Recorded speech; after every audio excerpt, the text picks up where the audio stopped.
Generally in Japan, sushi is usually a 10-year minimum. The first 2 years, you're a busboy, you're cleaning the restaurant, you're doing deliveries. There's no touching ingredients, there's no touching anything, there's no even interacting with staff. It is simply to prove that you're loyal, that you're not gonna steal, and that you're trustworthy. And for a master to pass it on to a student, it's all about trust. We have here a very well-seasoned Japanese veteran chef and a young American lady. A new age, a new era. It's been about 3 years now, learning the basics of what the fish were, how to keep things clean, how to answer questions. Whenever we're together, he's constantly teaching me. Even now, he's frequently said to me is do not compete with anyone but yourself or me, meaning him. Your first date, I already knew that the basic training is already, I can see you have it. So I avoided it. I took so much time. Same scenario for myself. I was a waiter, and then the chef did ask me, took a step behind the sushi bar. I remember my first question he asked me was, have I ever held a knife? And I lied, I said yes, but I never held a knife before my life. Yeah, your knife is not part of your body yet. You hold it, that's extension of your finger. You're still using a knife.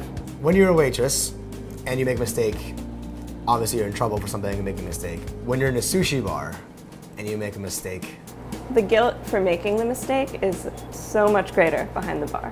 It hits you in a more heavy place because it's not your knowledge that you're messing up. It is someone else's knowledge and someone else's knowledge before them. So don't use a chopstick to chopstick. Bad luck. So you learn something new all the time. This is the life. It's not a job. It's not a job. So it's not about the money? No. What's it about? Religion. That's the right answer. I think this is just human nature, that whenever you really care about something, someone, you fear it because it has meaning, it has weight. What helped me convince him to teach me was that I never asked for money, only for knowledge. All I wanted was my master to be happy, just to have his recognition. Have you had this kind of partnership or this relationship with another employee or chef? Other place I never had, because they're working just for money. My master is 90 years old, POW. They teach you with pain. Cleaning a master's room every Sunday. Go to the public bath and clean his back.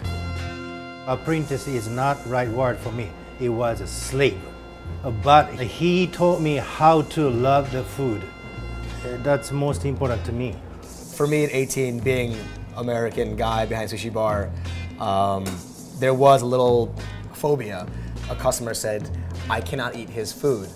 So far from what you said, it was exactly the same. Like at first for me, he would make sushi for me and I would serve it, and that was, how you learn about the weight, feel, texture, and also how to gain people's trust. And everyone is treated completely equal here at Yeah, Sushi. once we had a very difficult customers.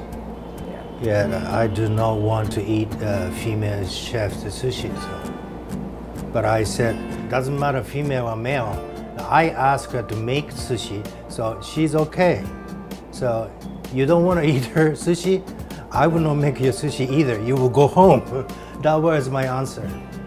Otherwise I would not ask you to make sushi. Those sort of situations actually it builds your confidence a lot more, because knowing that someone else has confidence in you does wonders. Thanks for watching. If you like this episode, please click here for more. You have such a unique space here. It's a speakeasy tea house almost. It's a way of making Japanese culture digestible, if you would, to a younger crowd.